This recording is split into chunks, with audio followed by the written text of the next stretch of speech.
Ladies and gentlemen, this is David Mirikitani with another episode of Weighing In, brought to you by USA Wrestling, the national governing body for wrestling in the United States, and by Nike Wrestling. Go to athleteps.com for all of your Nike and USA Wrestling branded gear. The boys are back. Mark, it is good to have you back, my friend. Is the train still running and everything under control, sir? They are. I'll go out later on today, probably tonight. So sneaking this in the morning. So that's great news for me. You are the king of the less than 1 point fantasy football win, by the way. Thank you. 2 or 3 weeks in a row now, Please sir. don't tell Ben that. Ben's not happy. No, I'm going to tag Ben when we put this out. He's not happy right now. Mark beat his son, GT, by 0.31 points. He won last week by 1 yard. So he's the king of just the minimal amount of effort to get the W. A win's a win, right, Grant? Isn't that what they taught us? A win's a win. Dub, absolutely move right on. Like, hey, guess what? I won week 7. Here we go. His team motto is no wasted points. So, all right. So we were talking off air, and I think let's start with David Taylor. So he announces that he is going to wrestle, and then he's going to retire. I think to him deciding to wrestle was not a surprise. I think with Gazanpour and Sajalayev. GT, I'll start with you. I mean, you've been a great asset to this podcast for so many reasons, but the international side of it is originally why we brought you on, and the hair and the demographics, but and the beard. So, but if you could write a script, does Taylor wrestle like Gazanpour in the semis and Sajalayev in the finals, and then leave his Nikes on the mat? Is that how we see this happening? Best case scenario. Well, here's what is going to occur. Gazanpour is about the only guy that's wrestled at 92. DT has not. Sajalayev has not. So we hypothetically could have a horrible quarters because they are not going to be separated. Could they meet as early as the first round? Yes, because there is no seeding criteria for David and or Sajalayev at 92 kilos because they've both never wrestled at that weight class.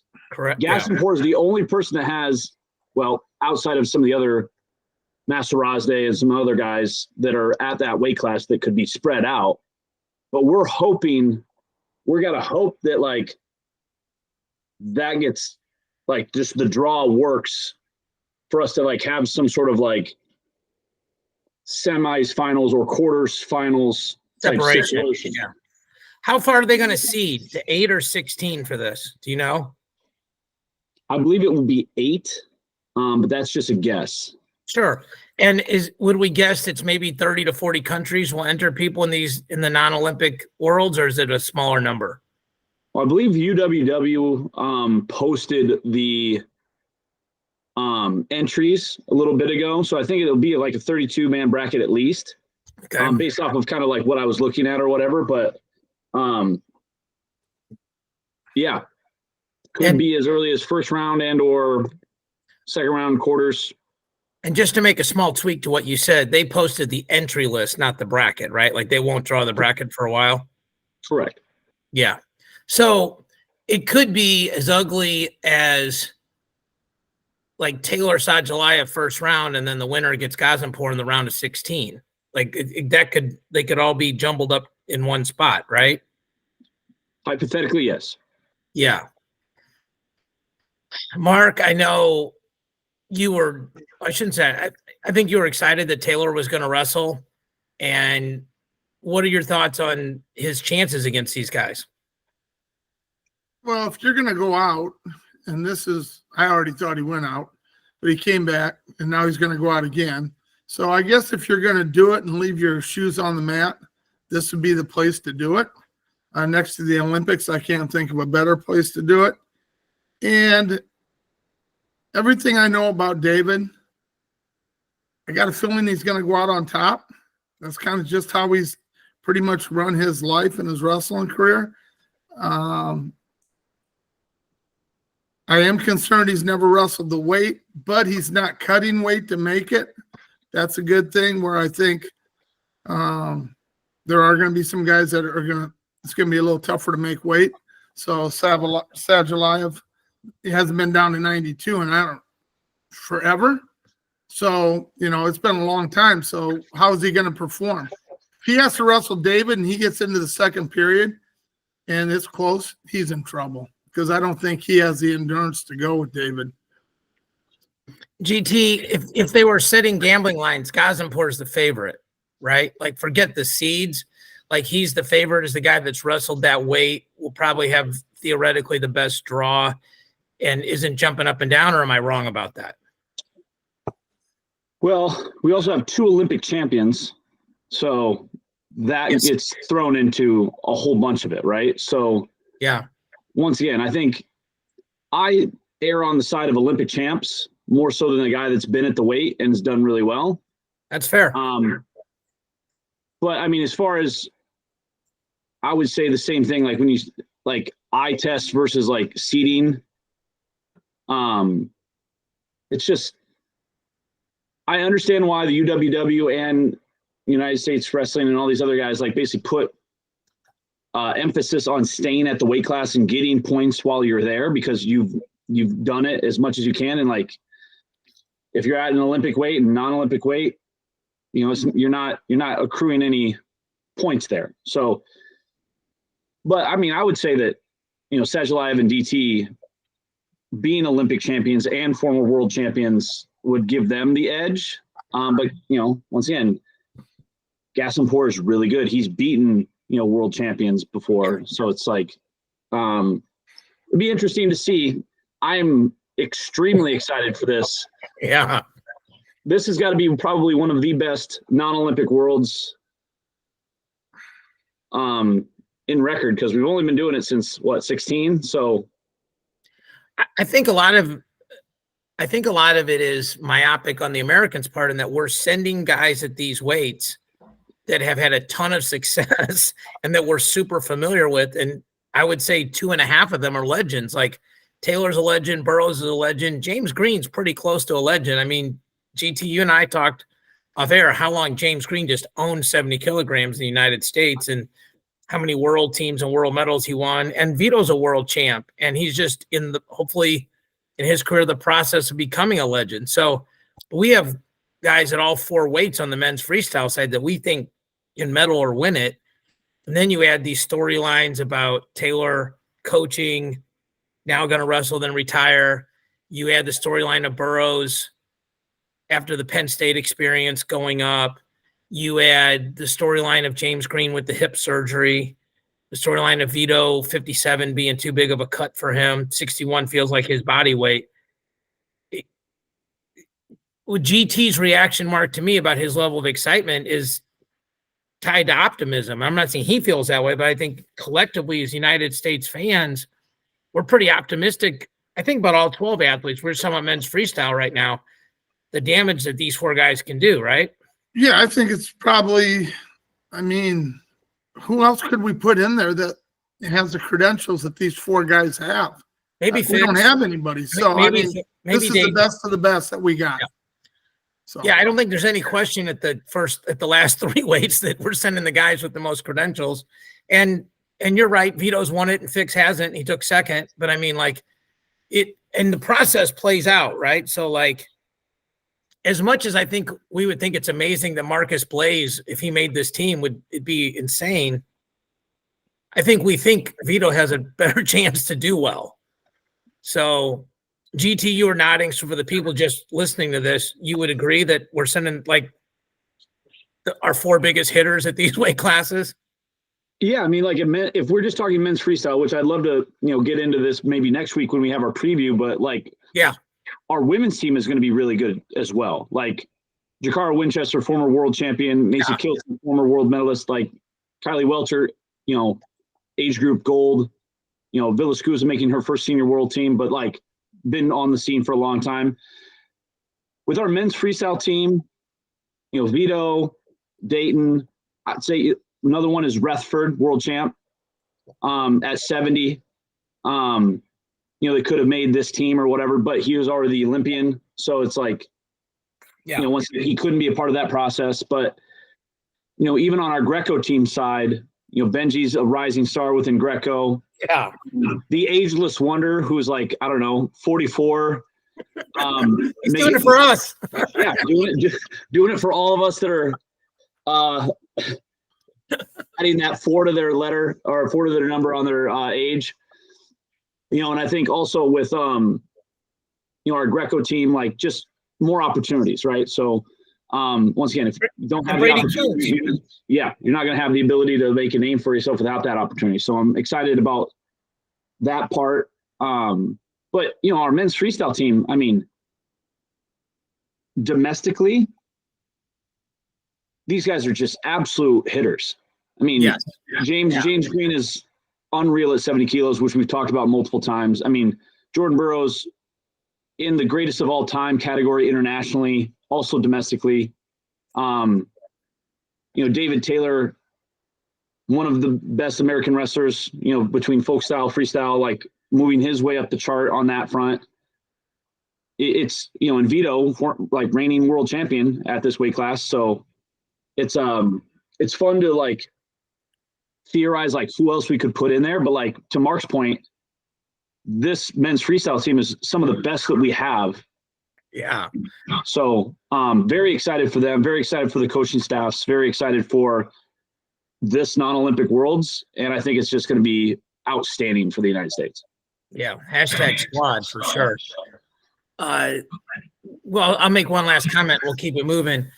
The excitement level in Stillwater is significant. The season ticket sales are going great down there. I think they already sold out their lower bowl GT, and they're working their way up and they're trying to sell those club seats, but sales have been brisk. You and I listened to their presentation at the golf tournament, and it seems like there's massive buy-in, and Coach Smith has been very supportive of the transition, and John still is basically the mayor of Stillwater. So it's important that there's a lot of synergy there, and it certainly feels like it. Marco, did you get a chance to watch any Super 32s? I did not get to see a lot of it. I saw a few matches here and there, but I was hoping that this week when I'm got a few days off, I'd be able to sit down and watch some of the really good ones, because I heard that Bo Bassett finals match was just maybe one of the best high school matches ever wrestled, is what I've heard. Yeah, it was a great match. I don't know if it's hard to not be prisoner of the moment. It was a great match, rubber match, 2 out of 3 goes to overtime. Bassett got an escape at the end of the second period with 1 second left. That point-wise allowed it to go to overtime. Certainly if he was losing by 1 with 30, 40 seconds left, he'd have been firing off shots. So I'm not saying Zepeda would have won, but really, really crucial to get that escape. Zepeda made some adjustments on that push-pull snap that Bassett does. It was really high level for sure. I mean, I think you'll enjoy it. I talked to like 5 or 6 D1 coaches while they're out there, and I don't know who runs Super 32, but congratulations. Like, they just run an amazing tournament. All the hitters are there. I think it was like Flo said 180 of their 280 ranked guys were there. I mean, there's probably maybe 175 after a few fell out. But, I mean, there's 4 or 5 tournaments. If you win them, nobody can say you got lucky. It's like Fargo, Super 32, Ironman in season. But I think Super 32 is harder because Ironman, like, if you generally you don't go if you're not on a pretty good team. No, they only have like 32 schools or something like that. No, Ironman's bigger. It's like 64 brackets. Okay. And they do the thing where, like, if Grant and I and you are good on what's the team that your brother coached at, Dowling? Dowling. Yeah.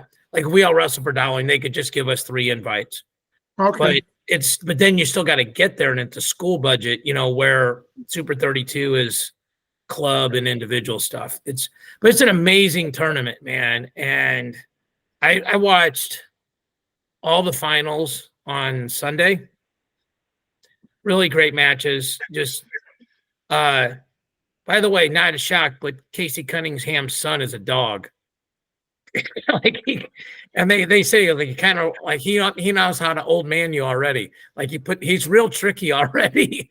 And when he starts And then the other thing I thought was interesting is Mike Mako's son is up at heavyweight, wrestled really well, and was losing 1-0 in the third period and picked down and couldn't get out and got turned. But, you could see him making these adjustments. It almost reminded me like Bassett a year ago where he moved up and got beat. And so pay to beat him, fair and square. It feels like size was a portion of that. Bechtold's really good at heavyweight.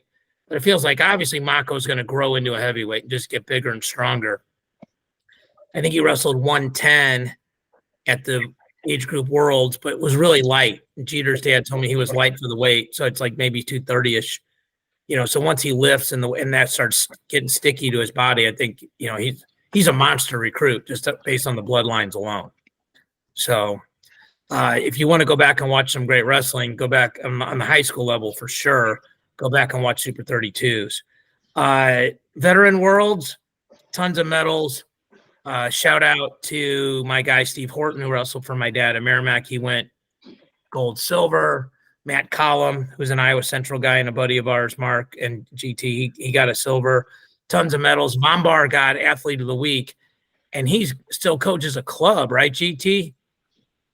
Out in Colorado, and his son is at Minnesota. I think was at All-American last year that kind of snuck up on everybody. He's got another son that's wrestling. I saw him in the P&L. A lot of great stories there. So proud of those guys for continuing to lay it on the line at that stage of life. And there's one sad news, this Campbell University Wrestling. I'm just going to read what this post was. Tonight, it's at Go Camels, which is their handle, made an unexpected and heartbreaking announcement. Administration decided to gut the nationally ranked program next year. They want to cut from 9 to 3 scholars. They further plan to pressure these young men to leave by not allowing scholarship athletes to compete on the team. Campbell Wrestling exemplifies the original mission of Campbell University. This team consistently takes young men, many from difficult backgrounds, and turns them into men of character who contribute to the community. For the last decade, we have consistently been a ranked team, and D1 Tay, which is the heavyweight, made All-American last year. Moreover, this is a further problem with the NCAA. These sorts of decisions are killing Olympic sports in the spirit of what it means to be a student athlete. Please pray for Campbell Wrestling. We wish them all the best, and et cetera, et cetera. So I'm going to say this, and then we can move on because we got to do our picks. You're going to see a lot of this, and this is also going to come down to there's a bunch of lawsuits that are being settled, and people think they know what the settlement means, and they don't because there's more lawsuits coming. But if there's a hard salary cap, and that's believed the one thing to be consistent, that'll be a 30-person salary cap. I know 2 kids who've already been called and said their scholarships are no good now that are high school seniors. I know this. I talked to the dads.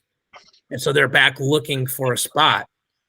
If you're a coach and you have 36 guys on your team, and even if you have 6 seniors, people go, oh, well, you're okay. Well, no, you're not, because if you signed 5 guys, now you're at 35. So you got to cut at least 5 guys on your team. And then if you want to be active in the portal, you're going to have to cut a couple more. And I think what's going to happen is a lot of these coaches are going to wait till the last minute to cut those guys, because if they don't get anybody, they want to stay at 30. So you're going to see a lot of guys in mid to late August playing musical chairs. And it's not timely. We don't need to talk about it this week, but it's something to keep an eye on. And by the way, shout out to Chris Owens in Idaho, one of the best coaches in America. He sent me a nice text for us yesterday, just saying how much he enjoys the pod and watching and frankly, these kind of conversations. So Chris, we appreciate your support, but these are the kind of topics that literally affect things on the mat. You're going to see a lot of shuffle. I think it'll end up with a little more parity, where teams that can't hoard as many guys and the 30th ranked teams in the country are going to be able to get some of the guys that don't stick on those rosters, which sounds good, but those big time rosters with money are still going to pick off the guys from those schools at All-American. So it feels like it's going to end up being even more tiered or level or layered out. So, all right. So Mark, we got your picks for last week. So let me go in here. Let me make sure, give you the floor for a minute. We did 49, 57, 65. You picked Van Ness, Lovett, Henson, Parco, Waters, McNeil, Pinheiro / Echemendia, and Webster. The two main differences you had was Van Ness winning it and Cannon Webster on the podium. So go ahead and take a minute and explain your thought process on those. Van Ness to me, maybe the best guy in the country at that weight. I don't know yet, but he started out like a ball of fire last year before he got hurt. Comes from probably the best wrestling room in the country. So I have a hard time believing he's not going to keep getting better and better. And I mean, he's already beat the returning national champ from last year, his freshman year. So it's not like he hasn't beaten him before, and he's going to continue to get better. That's kind of why I picked him to win it all.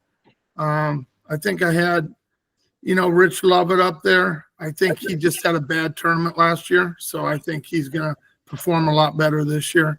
But Keenan Webster out of Illinois, he's just a dog. I really like him. He wrestled only 5 matches last year, but he looked good in the matches that he wrestled. I don't see any reason he won't place. He wrestled more matches than that. He just wrestled them unattached, just so you know. And so okay. I'm saying that to defend your position even more. He was like 13 or 14-1 with some really good wins. So I don't mean that as a corrective thing. It's like, you're right. He had a really good season and was a huge recruit coming out. I actually spoke to Paletta on Sunday. I mean, they basically redshirted almost everybody last year. They got Lucas Berg coming back, Luffman coming back, the Bronagles coming back, Webster coming back. They're bringing in Adesanya from Iowa State down to 25. So, and then, they bring back Edmund Ruth, and they got some other guys that I'm missing, but they got like Danny Pacino, but they got maybe the best team they've had in years. Okay. 57, you went Teamer first: Shapiro, Pinheiro, Kasich, Cardenas, Taylor, Downey. The one person you had different from us was Cody Seabrecht, which you originally texted me the word secret. So I wasn't quite sure what that pick. GT, he sends me the pics, and number 8 says the word secret. Like, I'm supposed to guess who that is. It was a secret. I was just going to fill somebody in later. He's sure to be right with the 8th pick, because he can fill it in at the end of March. It's a secret. I don't have to tell you everything. Let it roll. I'll tell you who it was when it's over. Now, we know who runs the pod for real, GT. It's Mark's world. We're just living in it. 100%. All right, but Cody Seabrecht is the one guy you picked here. Yeah. I think it's a sneaky good pick, but give us your rationale. He had some really, really good matches not last year, but the year before. I think he lost to Haynes only by 1 or 2 points in their duel. So, I mean, he's competitive, and he's dangerous. He's gonna beat guys that are better than him because he can put them to their backs and he can hold them there. So I'm going out on a limb saying I think he's a little ticked off. He had to leave the University of Iowa. So I think he wants to prove to them, maybe you guys made a mistake. We'll see. But I do have the guy from Iowa picked to win it. So yeah, big difference. Okay. 65, you went Messenbrink, Caliendo, Garvin, Ramirez, Amin, which pretty much is GT's top 5 and most of my top 5. Then you went Olgan, Hall, Barraclaw, and GT went. Your guys are almost identical. You just flip-flopped 4 and 5. So I asked GT this. I'll ask you. To me, if you had to pick one guy right now who's the biggest lock to win their weight class, to me, it's Messenbrink. Do you agree, or is there somebody else who's a bigger favorite that I'm missing? I think the only person that could possibly beat Messenbrink in this, and I don't even have him in the top 8, would be Sasso from Ohio State, just because he's been there and he's an absolute dog. I just don't know how healthy he is and whether or not 65 is the right weight for him. So, but I'd say competitively, Messenbrink to me is probably the biggest favorite at the national tournament. The only one that could give him a real match would be probably Cecil. Which is fascinating when you have a champion coming back at 25, a guy that beat a world champ coming back at 33, two champs coming back at 41. You know, you go up and down the line, you got a returning, finalist at the champ coming back at 49, a finalist at 57. You know, Kirk Fleet is back at heavyweight. I mean, I get 84 because, which we're going to get to, Parker Keckheisen was super dominant, and then Starachi comes into that way. All right. So we're caught up now on GT, the picks that are destined to be right versus ours. So here's who we had last year at 74, and it's a mixed bag. Mark had Starachi, Mackay, Griffith, Brands, Foka, Karchla, Mako, DeVos. So was wrong, not his fault on Brands, Foka. Karchla got hurt. Mako didn't wrestle very well. I had Starachi, Foka second, so even worse. Griffith, Lewis, Mako, Brands, Whitlake, who got hurt, Karchla. So this might have been my worst weight. GT had Starachi, Lewis, Brands, Foka, Griffith, Whitlake, Karchla, DeVos. So not exactly stellar picks there. And we reviewed the other ones earlier, and it felt like, in general, we were a lot more accurate on those. So let me pull up the rankings at 74. I talked to my guy, Christian Thompson. He's going to get the composite ones put up here by the end of the month. So when we get into the season, will be good.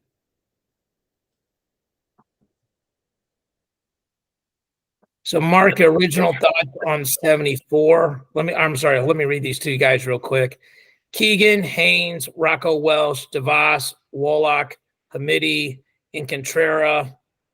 These guys have Patrick Kennedy ranked 8th. I'll go get the flow ones in a second. Gavin Sachs, MJ Gaitan, Adam Kemp, Agansanya, Turley, Sima, who had Griffith on the ropes, Clayton Whiting, who moves over from Missouri and drops down a weight, and probably the most recognized, Matty Singleton's at 24. I think a guy, he beat Gabe Arnold to make a world team. So, that feels a little low. And then let me pull up the flow rankings. Mark, your original thoughts on 74 here. Yeah, I think it's, obviously I think Keegan and Haynes are pretty much on an island all by themselves. I think they've separated themselves from the field. Doesn't really matter what weight you put them at, they're going to separate themselves. So I think it's going to be quite a shootout. I thought Keegan would kind of walk through this weight until I watched Haynes beat him in freestyle. So now I'm second guessing my choices here. But and then I think it's a crapshoot. I think Hamidi, Arnold / Kennedy, Woloch. We got to put respect. I have no idea. Rocco Welsh made the finals as the true freshman. Yeah. Okay, so the main difference on flow is they got Gabe Arnold ranked at 6. So GT, let me ask you this: how do you think Iowa shakes out? Let me rephrase it differently. I think Nelson Brands would do better at 74 than he would at 84. I think he has a better chance of beating Keegan or Haynes than he does Starachi and Keckheisen. Any way you want to answer that? Do you think I'm right or wrong? Do you think he still ends up at 84 for the team? Do you think he goes 74 and Gabe goes 84? Does Kennedy get in this lineup? How do you see all this shaking out? Well, I think,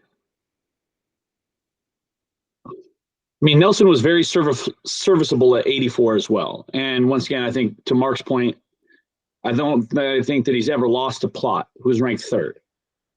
Right. So, I also think that, Brands has wrestled Starachi close in multiple duels, but I think also he is very good at close matches as well. Yeah. I've never seen Brands wrestle Parker. I could be just brain farting that, but I can't remember a time that they've wrestled. So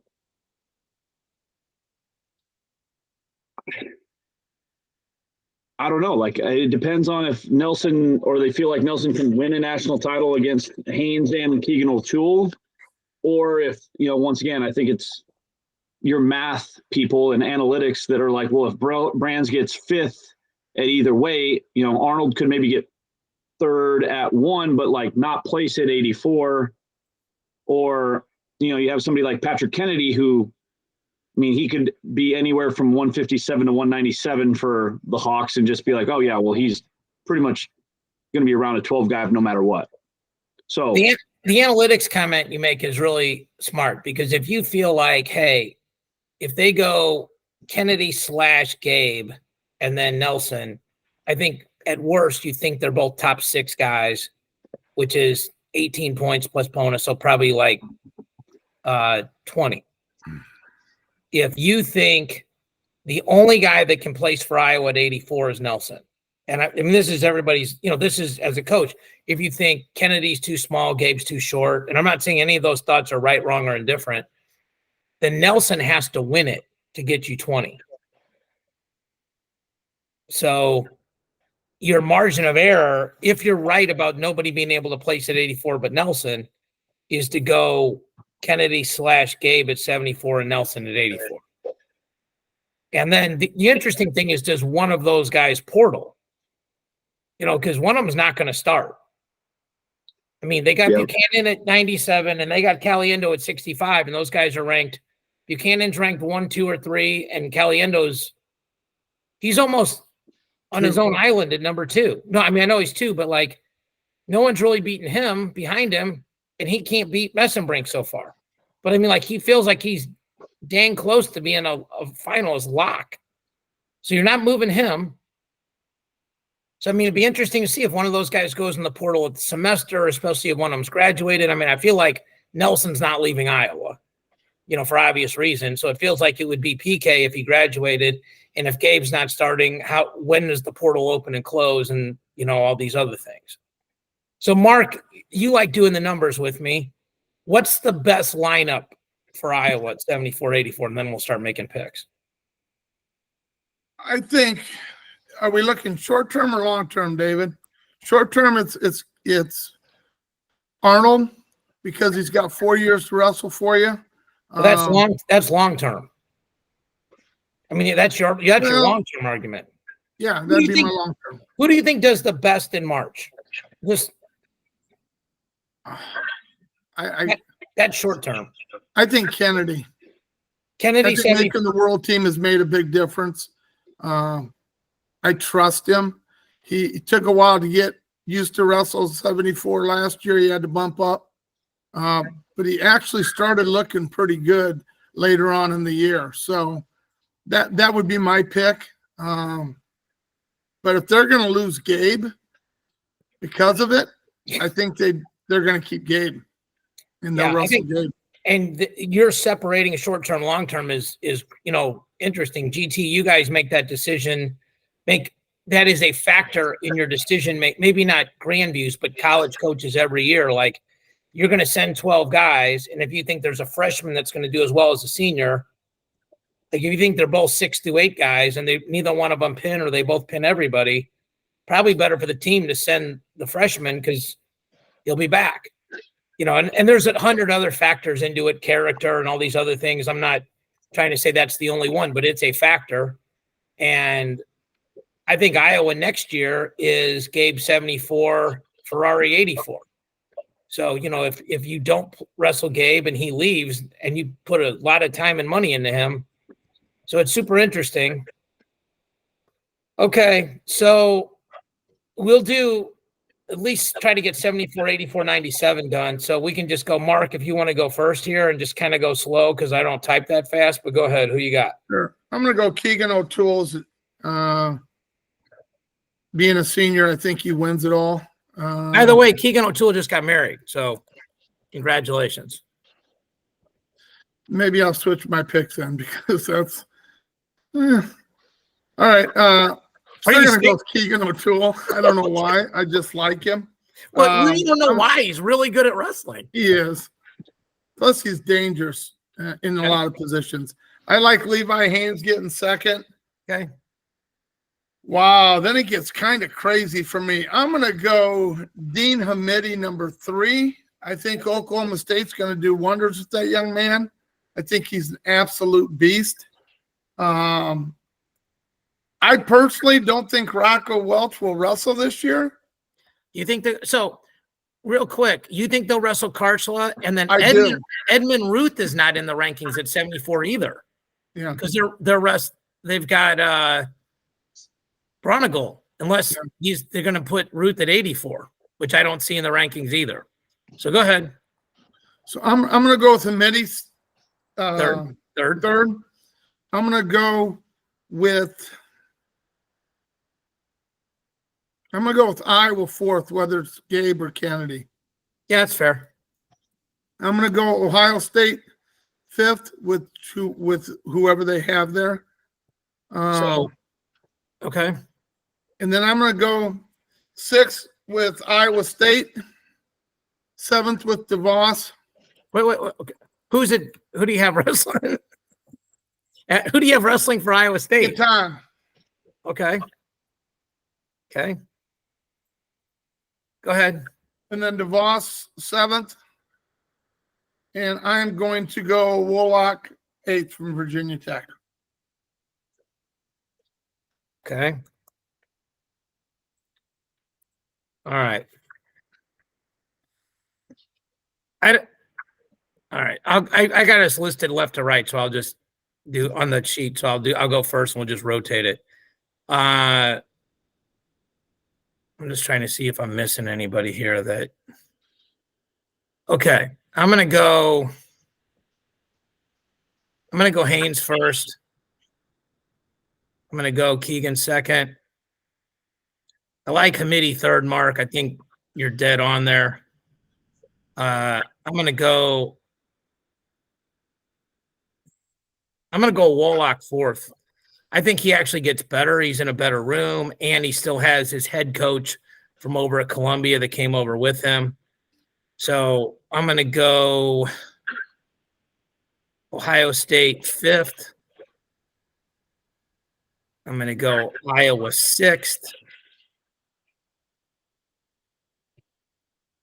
I'm going to go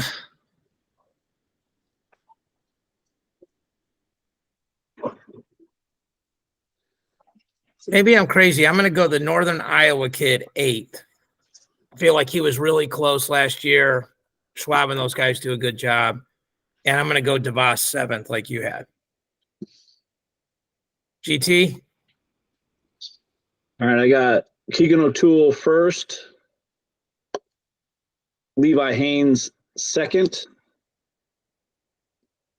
I'm going to take Rocco Welsh third.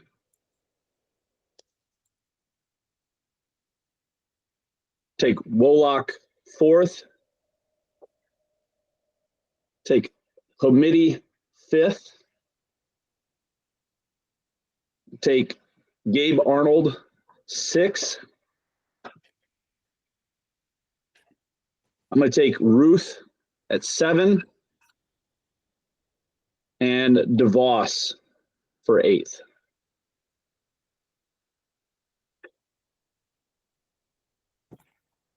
It'll be interesting to see what they do at Illinois, like if they bump Bronigal up or if they redshirt Ruth or how they do that, because this is their year, I feel like.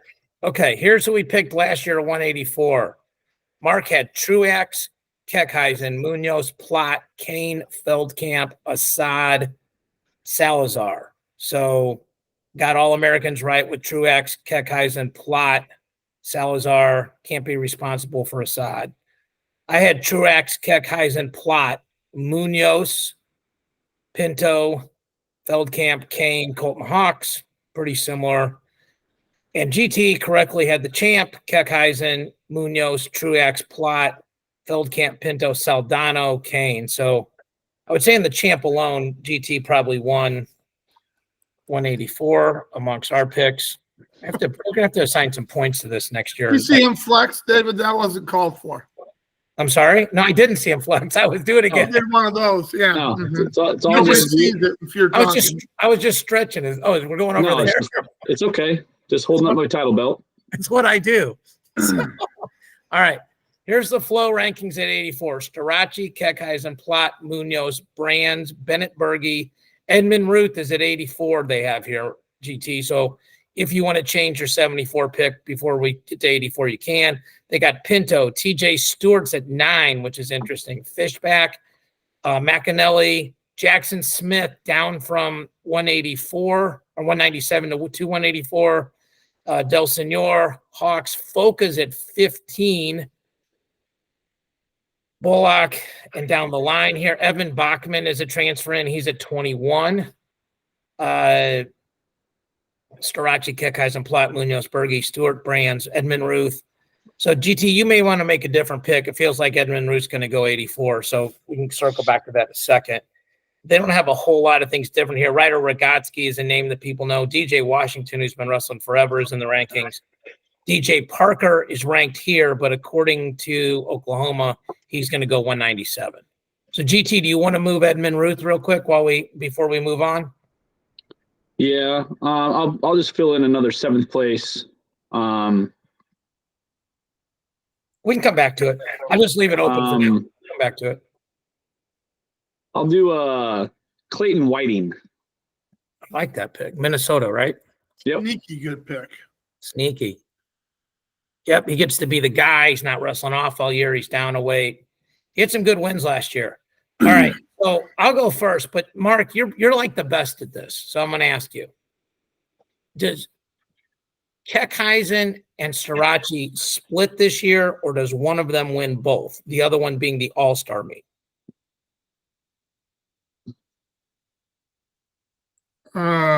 Good question, David. I'm going to say That's why they put my name on the box. I'm going to say they do not split. One guy's going to win both.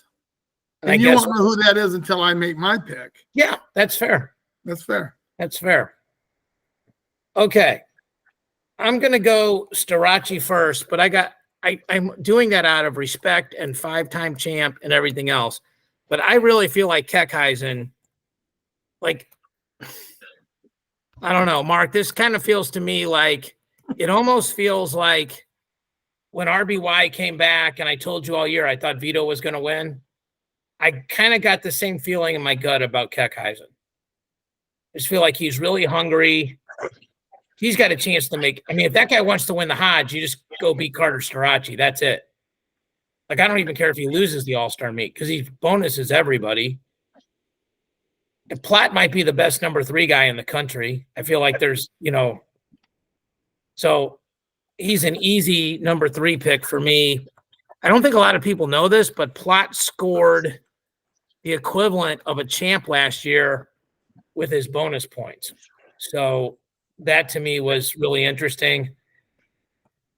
I'm going to go Nelson Brands here 4th. I know he's beaten Plott every time. I feel like Plott's improved. GT, you probably ran into Plott's dad at the golf tournament, and he talked about getting to wrestle with David, and it feels like Caldwell's wrestling more now with these guys, like kind of it's a new culture there, that it's really benefited some of these heavier guys like Dustin Plott. I was on Bennett Berge pretty early last year, so I'm going to pick him at 5th.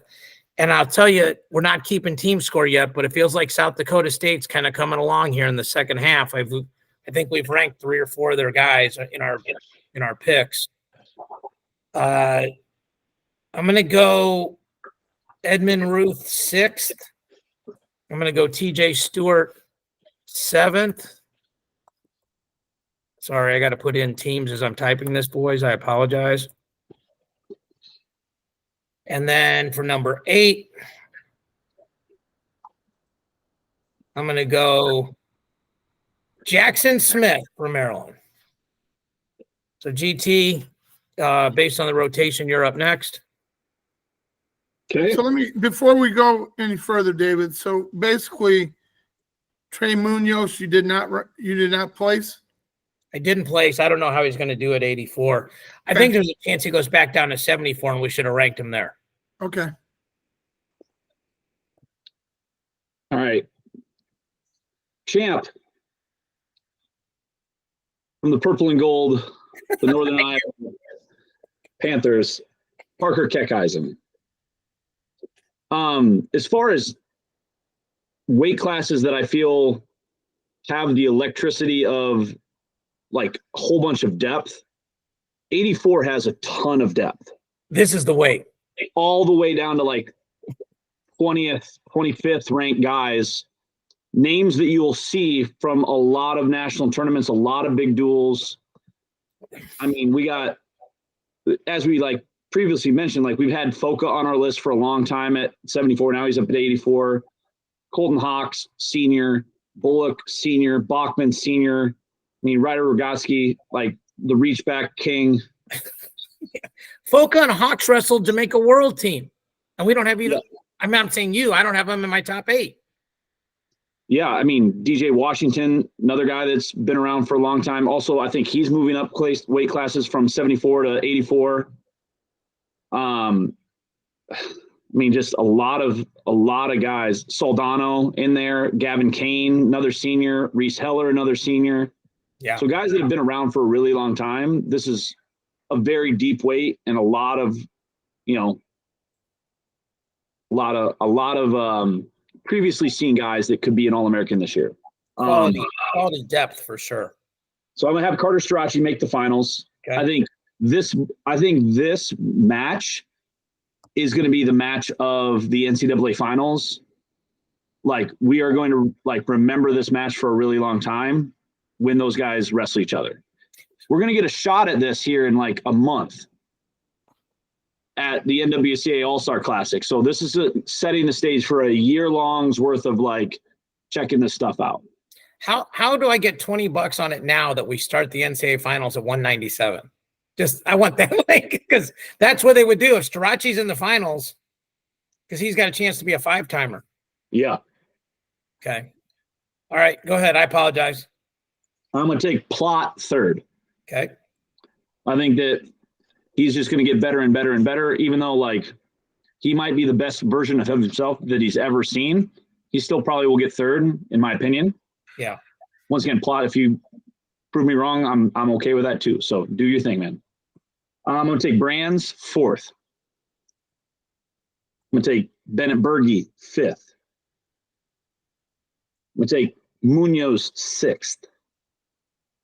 I'm going to take TJ Stewart 7. And I'm going to take Pinto 8. You know, Pinto's a guy that I thought about a lot. And like you said, there's so many guys that like you have Pinto and Munoz, and I have Jackson Smith and Edmund Ruth. And, you know, I think maybe on paper your guys have more credentials, but it's hard to say for sure, hey, one of these picks is definitely better than the other ones.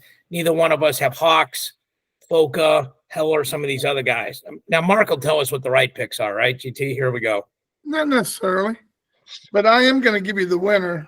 And that will be Parker Keckeisen. He's just so basic, doesn't make mistakes, almost impossible to get in on, and he will pressure you for 6-7 minutes without a doubt. And I just don't see Carter being a fifth-year senior. Really, I mean, I know he wants to win it, but I think Keckeisen's got a chip on his shoulder, even though he won it last year. But he was as dominant last year as anybody I've seen in a long time, up and down the ladder. So I'm going to take him as a champ. I'm going to take Carter to get second. I'm going to go with Nelson Brands getting third. And I'm not saying Plotz hasn't improved, but if you haven't beaten somebody, it's still sitting in the back of your head. And there will be a point in the match where he's going to have to go find it. And I don't know if he's found it yet when he's gotten beat by the same guy every time they've wrestled. So I got to go Brands third. I'm going to go Plot fourth. I'm going to go Berge fifth, kind of like Grant. I'm going to go TJ Stewart sixth. I thought he had one of the best nationals of anybody on their team last year, coming out of nowhere because he was so young as a freshman, and he really performed well. Then I'm going to go with Jackson Smith from Maryland, cutting down because he was a problem for 97. He's going to be a problem for 84 also. And I think that's 7, isn't it? You're right. And then did I have Berge in there? Yeah, Berge 5th. Okay. Then I'm going to go with Pinto as 8th. Yep. So you have sort of a combination of yours and mine. Like you have Pinto, Smith. I mean, not in order, but Smith, Pinto. I have Ruth, Smith, and GT's got Munoz, Pinto. So you didn't pick Munoz either, Mark, after calling me out on it. I didn't pick Ruth either. Well, I know, but I'm saying, like, you didn't call me out about Ruth. You called me out about Munoz. I was just checking. Hey, you guys know that Munoz got 3rd last year, right? So just so we're all clear, right? Like, hey, did you look at the brackets ahead of this, David? Did you guys take any notes? yeah, Yeah, like, I don't know. It's a weird weight. It's a weird because Mark's explanation for why Nelson Brand should be over Platt makes sense, but I'm picking Platt. You are too, GT. I think the first takedown really matters on that, right? Like especially with these 3-point takedowns now, so it feels like Platt jumped levels last year. When you major your way to the finals, it feels like you jump levels, but the boogeyman is still there with Nelson Brands, like you're saying, Mark. So, all right, let's go to who we picked at 97 last year. Mark went Brooks, Ferrari, Buchanan, Elam, Hidley, Sloan, Allred, Jackson Smith. I went Brooks, Ferrari, Buchanan, Sloan, Elam, Hidley, Jackson Smith, Cardenas. GT went Brooks, Buchanan, Hidley. So he got the closest to the finals. Sloan, Elam, Allred, Cardenas, Serber. So shout out to Rocky Elam, who his points allowed me to win the live draft fantasy contest. So very happy about that. All right, let's go to – so this weight clears out a little bit, boys. A bunch of guys graduate. So here's where we're going to see some differentiating at the top.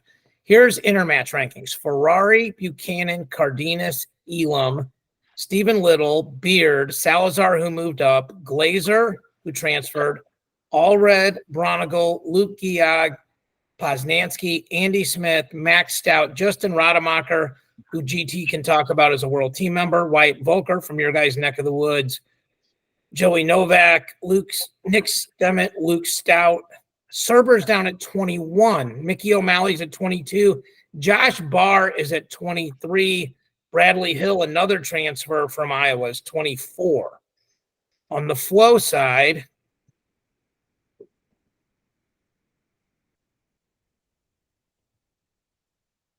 they got Buchanan 1, Cardenas 2, Elam 3, Ferrari 4, Little, Salazar, Beard, Allred.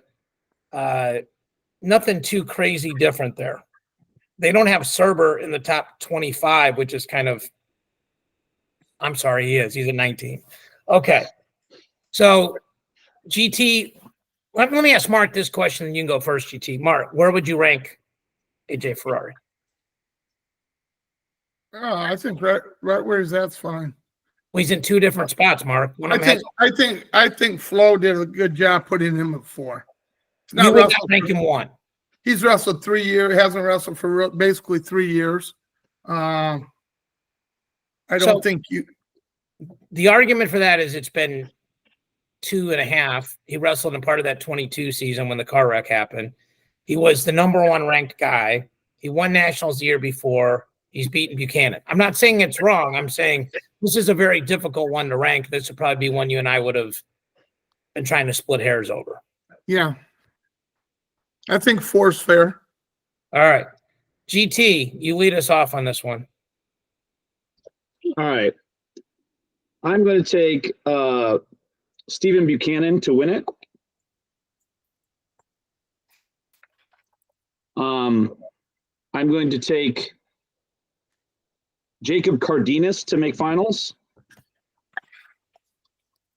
I'm going to take AJ Ferrari to get 3rd.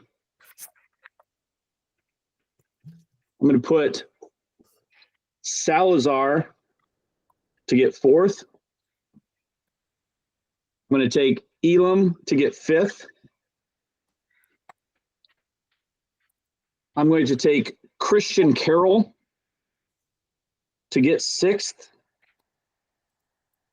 I'm going to put Zach Glazier to get 7th. And I'm going to put in Wyatt Volker to get 8th. So let's talk about the Christian Carroll pick. I personally really like it. I think it's crazy he's not ranked at all. I get why. I do. Rankings are tricky. Mark and I dealt with this for years. Like when Gable Stevenson came in, I remember telling Andy Hamilton, I'm going to rank him 1st. I'm going to rank him 33rd. I'm going to rank him 5th because he'd been right above Tanner Hall, who he beat 10-0 in a freestyle match, but it was all takedowns. And these guys that don't have a ton of folk style resume, the collegiate level, they're difficult. So I think my rankings or guesses will show that I'm as bullish on Carroll as you are, but give the people your logic on why you feel that way. Well, I think just at this weight class alone, I think Stephen Buchanan, new room, new environment, also in the Big Ten. He's going to get a lot of seeding criteria. If he wins the Big Tens, he's probably going to be the number 1 seed. The one thing about AJ Ferrari being in the Pac-12 is that he's not going to have the level of competition necessarily. I mean, he's going to wrestle probably Stephen Little a couple of times from Little Rock for the Pac-12 title. He also is going to go up against Rodemaker from Oregon State. So you're really going to figure out what AJ Ferrari's going to be all about, because those are some really good athletes at that weight class. So you're going to see what his collegiate wrestling look is going to be within duels before he gets to the postseason. I just think AJ Ferrari is a really, really talented wrestler. I think that he, proved that with basically going head to head with Glazier, on, I don't know, a week's training at that Soldier Salute thing. Yeah. And Glazier's Big Ten finalist, right? So very, very talented guy. That's why I have Glazier going at 7. I think once again, the South Dakota State coaching staff does a really, really good job with their upperweight wrestlers. You can see with Berge and, Sloan. So I think Glazier will have a really good tournament. I think that's why I'm putting him, in the All-American spots as well. Also Salazar, Big Ten champ. I think he's extremely underrated and undervalued as, somebody that's previously been an All-American and also, just being a guy that's pretty dang good. So I think some of the other picks that I have, when it comes to 97, I think Elam is really, really, really good. Once again, just steady, solid person. And I think for your Christian Carroll thing is because of his freestyle success and, the new 3-point takedown and those type of things, being a very athletic big man, also wrestling within the Big 12. I have a Big 12, 5, 6, 7, right? So I think those guys are, and 5, 6, 7, 8 with Volker. So yeah. I think that right there between all those athletes, I think Elam is by far the leader in the clubhouse there. I think that's why I put him above everybody in the finals. But I could see all 4 of those guys having a really good, tight tournament in those semifinals of the Big 12 championships in Tulsa. I think those 4 guys are going to be really, really tight matches. Yeah, the Big 12 is always, not always, but for the last 4 or 5 years, 197's kind of been their weight. Low-key, South Dakota State, we've been ranking a bunch of guys here. You look at, they could be ranked or placed at 25. We got Seabrecht, we got DeVos, we got Berge, now we got Glazier. I mean, that's half their team that could podium, which you don't think about South Dakota State in that breadth. So Rademacher is a really good point. And then I think we're going to see Ferrari really early how good he is, because he'll be at CKLV and there'll be a bunch of those guys there for that too. So, all right, Mark. I'm going to go Stephen Buchanan winning it. I really have a tough time with this number 2. David, do you have any reports on Rocky Elam? Is he healthy for the first time in a long time? They said he's back. They did stuff, and he'll be back in November. That's what I'm being told. Okay. I'm going to go Cardenas second. I'm going to go Rocky third. I'm going to do Josh Barr from Penn State fourth. I am going to go Salazar fifth. Stephen Little sixth. I'm going to go Glazier seventh. And I'm going to go Allred eighth.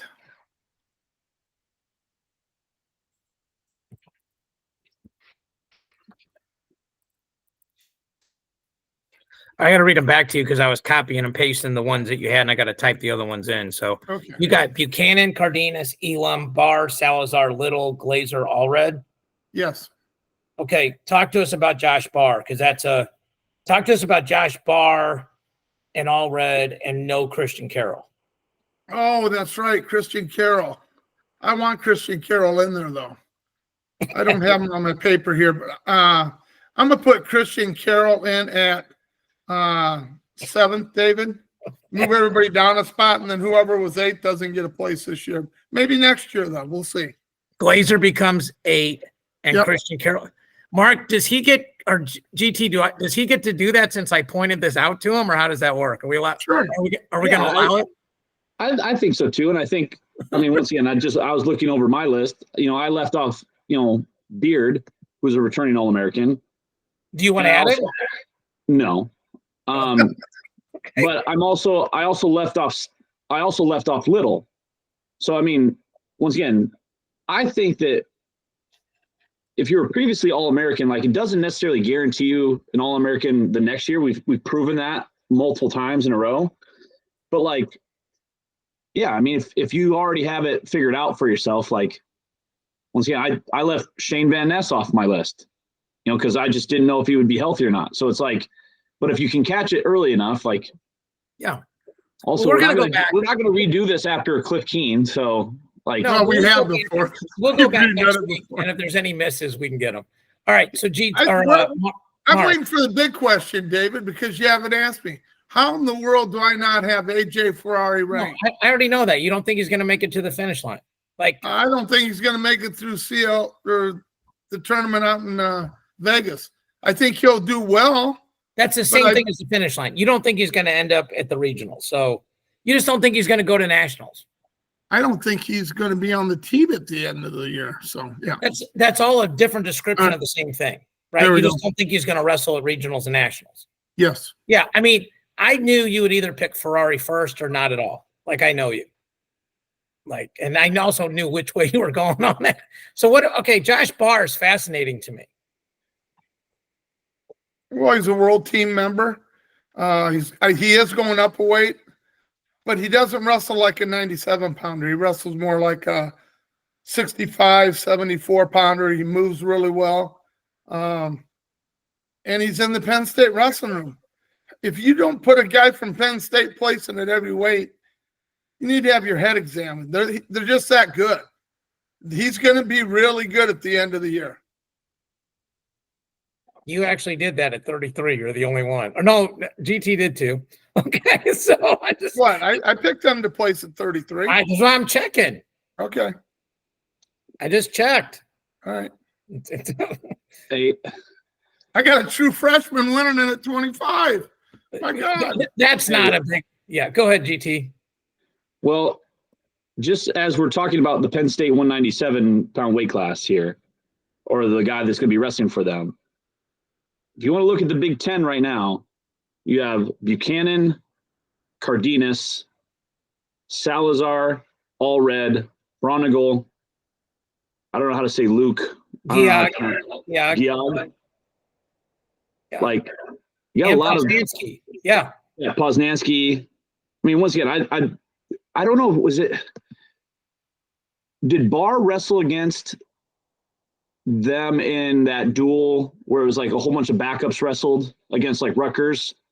I don't know. I don't remember that. I know what's interesting is they have Lucas Cochran there who came down. That's the guy you're thinking about that came down and beat Poznansky. He's their backup heavyweight. Because I watched. That's when. Okay, shout out Nike. That's when you guys did the pink shoes, the pink Swiss shoes. Correct. Yeah. Okay. But I couldn't remember if it was Bar or not. So no, it was Cochran. And they could wrestle Cochran or Mirasola here. Like nobody even knows. I mean, they got first world problems here. There's a lot of that, right? So, but I also think that like with that, there is, a lot of top heavy talent at this weight class, but like once again, we've proven that a lot of freshmen and or backups that get in have really good shot at it. So, all right, I'm gonna go Ferrari first. I just think he's the best guy. I have more confidence in his ability to get to the finish line. He's not going to have a hard schedule. That might actually help him. He wrestles a really unique style. I think that can help him. All the guys that had a feel for him, it's been so long, GT, so maybe, that helps him as well. I'm going to go Buchanan second, Cardenas third. I'm going to go Elam fourth. I'm going to go – this is such a – man, you could go so many ways here. Yep. I'm going to go – geez. I'm going to go – I like Salazar Little, the way you have those there. So, or way Mark does. So I'm going to go those guys 5th, 6th. I like your Christian Carroll at 7. And then –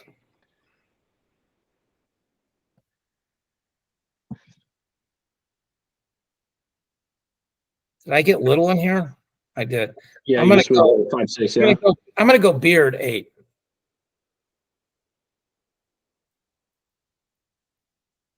So this leaves us with heavyweight next week, and then we'll have the team scores added up, GT, and then that'll give us. It won't be a perfect team score assessment because we haven't ranked every team's 9 through 33 guys or 9 through 25 guys where they get 2 points, 1.5 points, or 1. But it'll give us a pretty good idea of how we think these teams are going to do. We've probably said this 35 times on the podcast, but you don't really rank teams by teams. Like if I think Grant's going to win it, his team gets 20 points. So, that 20 points puts you ahead of over half the teams in the country just with Grant Turner. But if it's Grant Turner and the 9 Dwarfs, they're going to go 0 and whatever in duels, and they're going to be really good at the tournament. So it'll be interesting to see how all that stuff shakes out in the calculations. We'll be 1 week closer to the Worlds. We'll be a couple weeks closer to, or another week closer to the NWCA All-Star meet. So there'll be a lot to talk about. I mean, I think the team picks become kind of interesting. And then, Mark, I will tell you this. I get a little remorseful. I like doing this way better. It's way easier, and I'm not jeopardizing your marriage by monopolizing your Sunday night for 17 weeks straight. But it used to be fun kind of picking through the rankings and doing at least some of these. It's interesting now because you and me usually do them on Tuesday morning or whenever you can talk after looking at what everybody else's are out and how we would change them. And then Christian Thompson is awesome about getting those on his website where you can see things collectively. And I think that if you're a nerd like us and you like to play these fantasy contests, that's really where you can sort of see inequities and things like that, right? Yep. So, all right. Well, for Grant and Mark, I'm David. We appreciate you guys so much. We'll talk to y'all next week.